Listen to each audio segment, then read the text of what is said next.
Speaker Mike Johnson faces Ukraine aid dilemma and a threat to his job as Congress returns.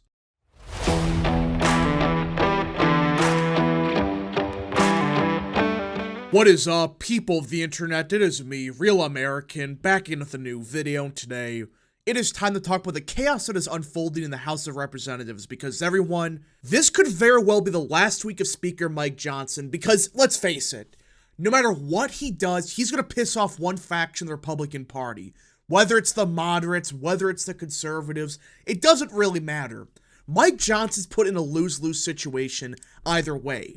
Now, before we continue with today's video, I hope you enjoy these type of videos. If you do, smash the like button down below, subscribe, share with your friends, hit that little bell, follow the social media accounts in the description down below, and of course, join the channel today. Again, folks, all support is greatly appreciated, and yeah.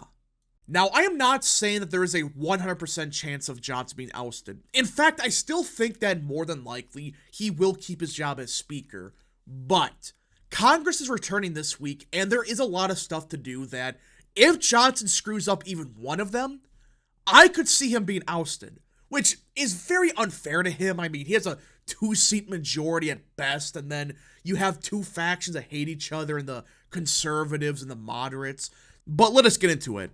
All eyes will be on House Speaker Mike Johnson when Congress returns from a 2-week recess as he navigates a thicket of divisive issues with an ever-slimming Republican majority and a far-right threat to depose them. Now, this threat that they're trying to depose him, that's just Marjorie Taylor Greene. It's not, the entire House Freedom Caucus, backing the idea. It's just Marjorie Taylor Greene being Marjorie Taylor Greene. She's not being serious about it. It's just her wanting to get attention to herself, nothing more.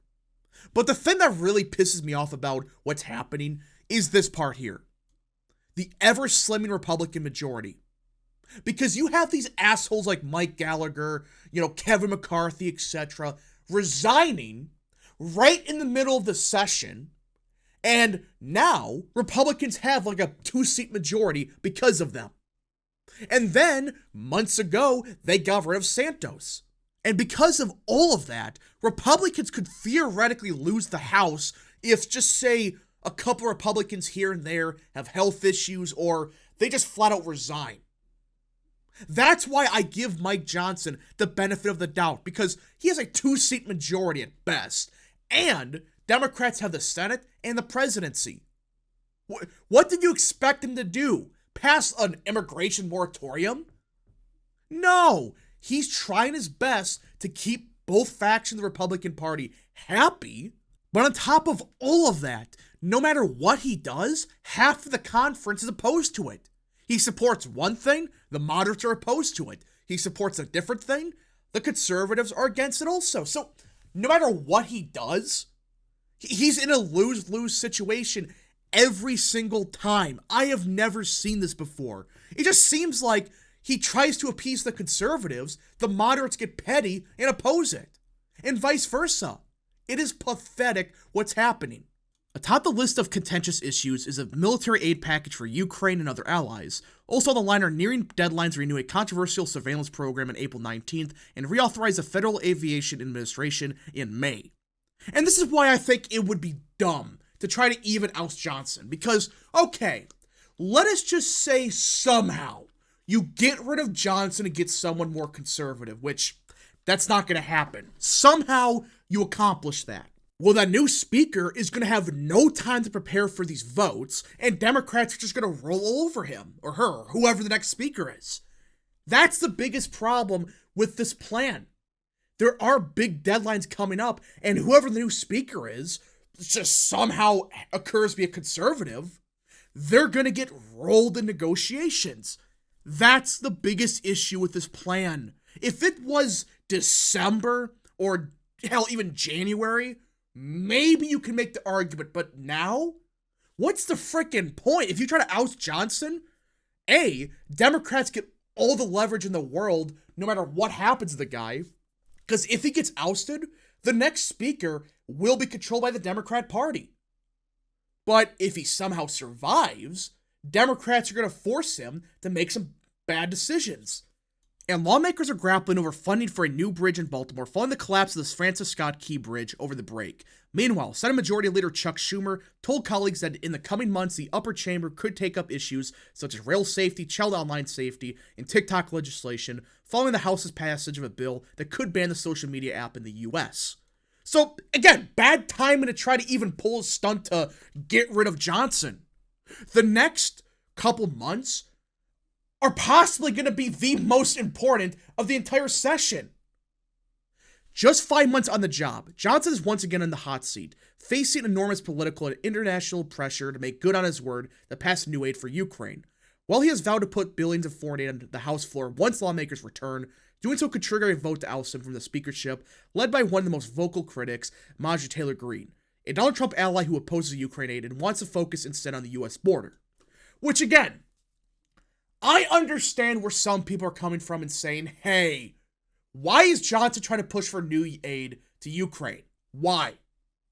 Well, that's not what happened. He, in fact, has been against it for a while. It would have passed under Speaker McCarthy if he survived. Johnson has actually held the line pretty good on the foreign aid front. The problem is, it's getting to a point now he has to pass it.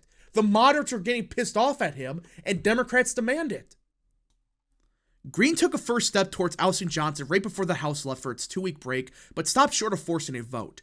We are losing our country to the illegal invasion that's happening every single day at our southern border, and I'm so pissed off about it because the American people are pissed off about it, she said recently at the Tucker Carlson show on X. Oh, bull crap! Where was this big talk a year ago? Seriously, Kevin McCarthy did nothing for his entire speakership when it came to the border. Nothing, not a damn thing about it. But suddenly, Greene cares about the border again. That's not what's happening here. All that's happening with Greene is her boyfriend Kevin McCarthy told her to oust Johnson despite Gates. That's what's happening. This isn't about policy. This isn't about, oh, we could get someone better. It's Kevin McCarthy, Taylor Greene's new boyfriend, being pissed off at Gates and want to get back at him. I just cannot believe that Marjorie Taylor Greene has turned into this. I'm just shocked. This isn't a Republican speaker we have right now. This is a Democrat Speaker of the House because there is zero daylight between what Nancy Pelosi did in the last Congress and what Mike Johnson is doing now as our so-called Republican Speaker of the House. I can't believe this. Are you freaking kidding me? Where was this same crap a year ago with Kevin McCarthy?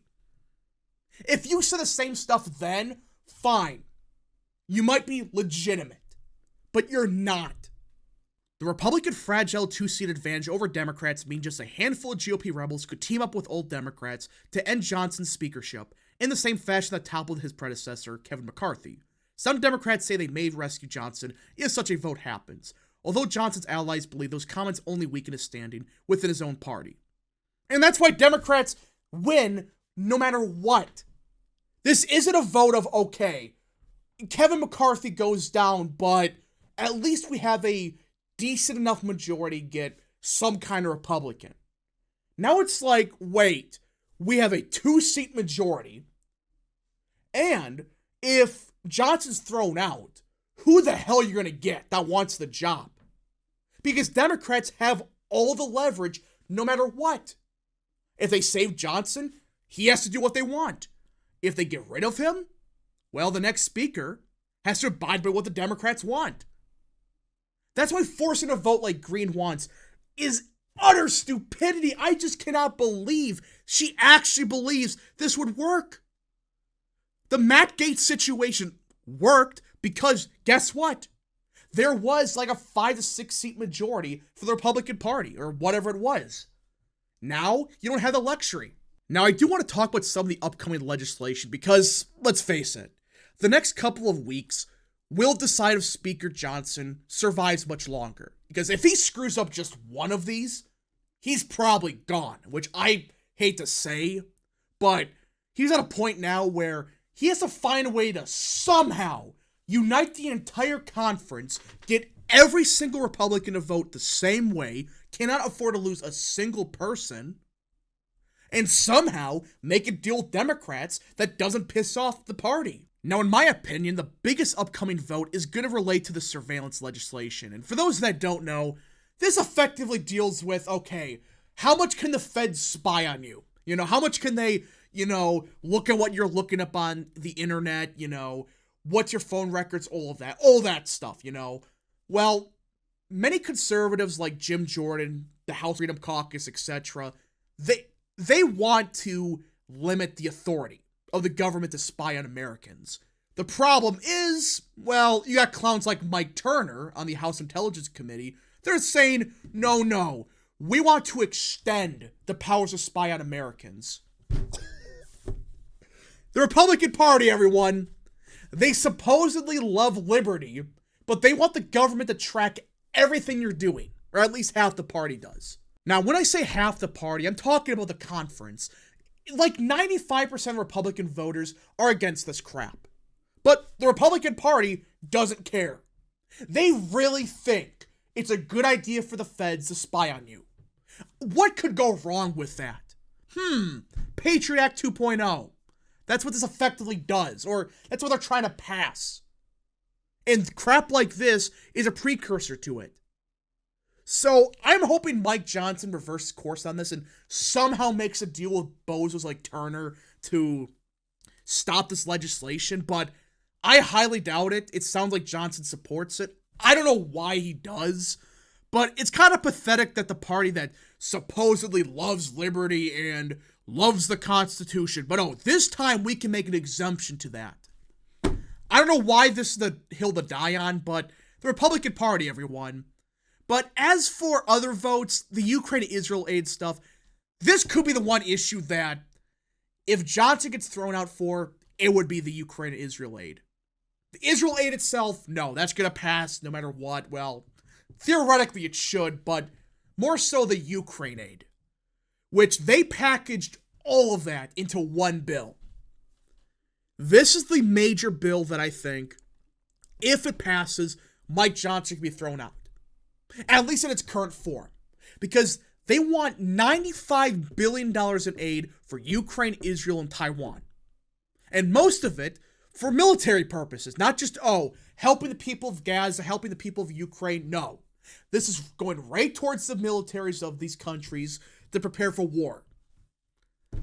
And a lot of Republicans are sick of this crap. They are sick of spending tens of billions, at this point, hundreds of billions of dollars towards Ukraine. They hate it. But luckily with this bill, which is going to pass no matter what, if Johnson can reduce the amount to like 40 or 50 billion, that should keep him around for a little bit longer at the bare minimum. But if it passes in its current form, he's done. No matter what you say, I think he's going to get thrown out the next day.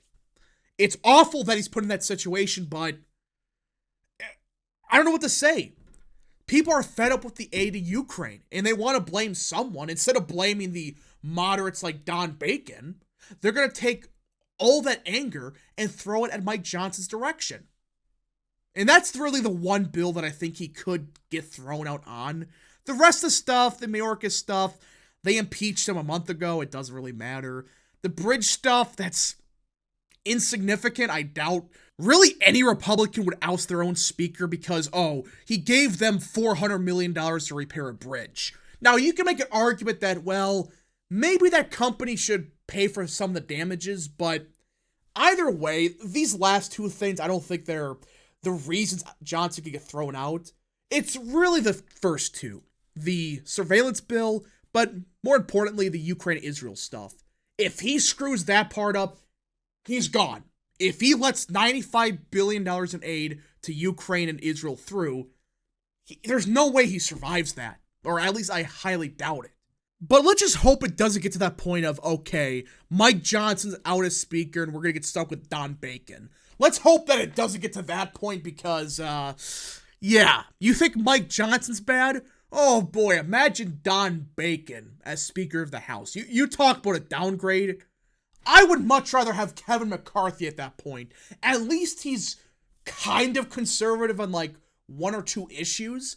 Don Bacon, not a single issue I could think of that he's remotely conservative on. Anyways, folks, thank you so much for watching. If you guys did enjoy this video, smash the like button down below, subscribe, share with your friends, hit that little bell, follow the social media accounts in the description down below, and of course, join the channel today. Godspeed to all of you.